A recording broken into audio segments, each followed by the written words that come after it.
Aujourd'hui, je suis en Islande et c'est l'endroit parfait pour faire une balade à cheval. Avec les fameux chevaux islandais qui sont tant prisés par le monde de l'équitation. Alors, ils sont connus pour leur allure qu'ils ont en plus, car ils ont 4 allures et non 3 allures comme nous, c'est-à-dire pas trop galop. Eux, ils ont pas, trop, tolt et galop. Donc le tolt est une allure à 4 temps qui est entre le trot et le galop et qui est extrêmement confortable. C'est pas comme le trot assis qu'on fait en centre équestre, mais c'est vraiment très très confortable pour tout ce qui est randonnée, etc. Bon, on y va?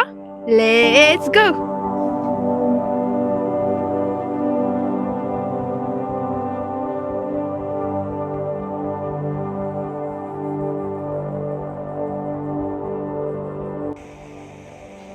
Une fois arrivés au centre équestre, on nous a présenté nos 2 chevaux qui étaient Bekti et Niola. Je montais Bekti et ma mère montait Niola. Laissez-moi vous raconter l'histoire des chevaux islandais, qui remonte à plus de 1000 ans.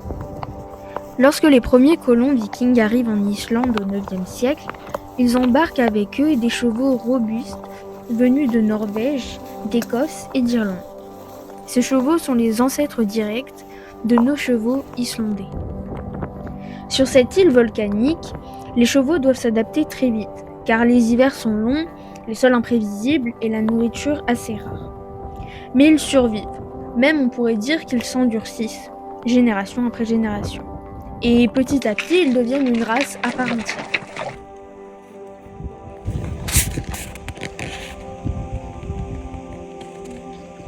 C'est une vidéo. Ah, ok. Super. Donc, comme vous pouvez le voir dans les images précédentes, on est plutôt dans un espace montagneux, on pourrait dire. Mais vous allez très vite voir que l'Islande possède de nombreuses facettes, car c'est un paysage qui est assez diversifié, que ce soit de la forêt, de la montagne, des lacs, de la mer. Il y a vraiment de tout.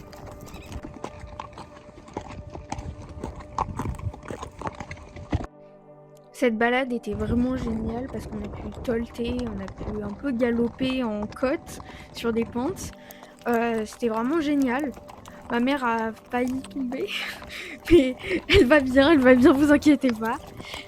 Là, sur les images, je suis actuellement en train de me faire embarquer parce que Bexy, il a eu un peu peur d'une tronçonneuse ou d'un truc comme ça. Je sais pas, il faisait des travaux.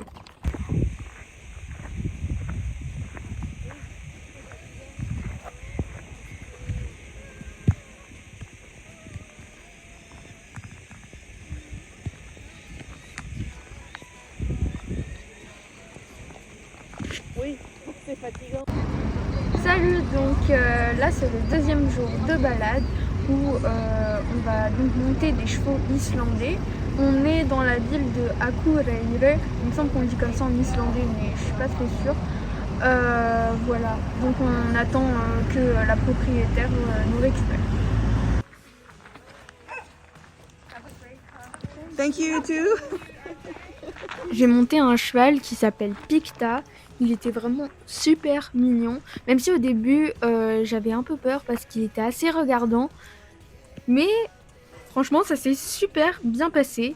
Et je suis super contente de cette balade. Vous allez voir, les images sont magnifiques.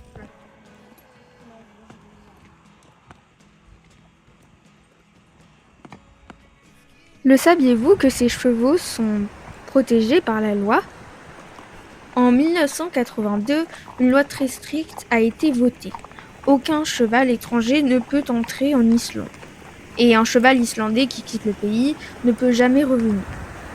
Cette règle est encore en vigueur aujourd'hui. Mais pourquoi, me diriez-vous ? Pour préserver la pureté de la race, mais aussi pour protéger les troupeaux des maladies qu'ils ne connaisseraient pas. Résultat, le cheval islandais est l'une des races les plus anciennes et les plus rares du monde. Depuis plus de 1000 ans, aucun croisement, aucun apport extérieur, et c'est comme une capsule temporelle vivante au final. Là, on passe vraiment à une de mes parties préférées où en fait on va galoper dans la forêt. Malheureusement, je n'ai pas d'image, je suis vraiment désolée et même je suis dégoûtée, je n'ai aucune image parce que je n'ai pas pu filmer pendant que je montais. Enfin, c'était assez valait mieux pas parce que sur la fin je me suis vraiment fait traîner, mais c'était amusant quand même. Je l'ai repris de temps en temps parce qu'on allait en pente et du coup je voulais pas qu'il nous arrive quelque chose, mais c'était vraiment, enfin c'est indescriptible, mais c'était, je peux rien dire d'autre que incroyable. C'était trop bien.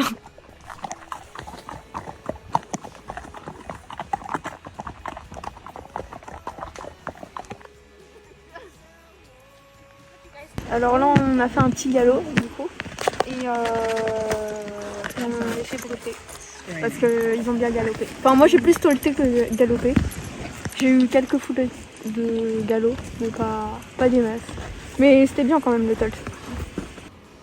Et là, c'était des images après notre deuxième galop qui était justement incroyable. Je sais pas combien de mètres on a parcouru, mais vraiment, on est allé bien loin. Pour vous dire, on avait un peu semé les autres. Donc voilà, mais c'était génial. Vous vous demandez peut-être pourquoi je les appelle chevaux islandais et non pas poneys islandais. Alors à première vue, le cheval islandais semble petit, effectivement, car il mesure 1,30 m et 1,45 m au garrot. Mais il faut pas se fier à sa taille, c'est un vrai cheval, pas un poney.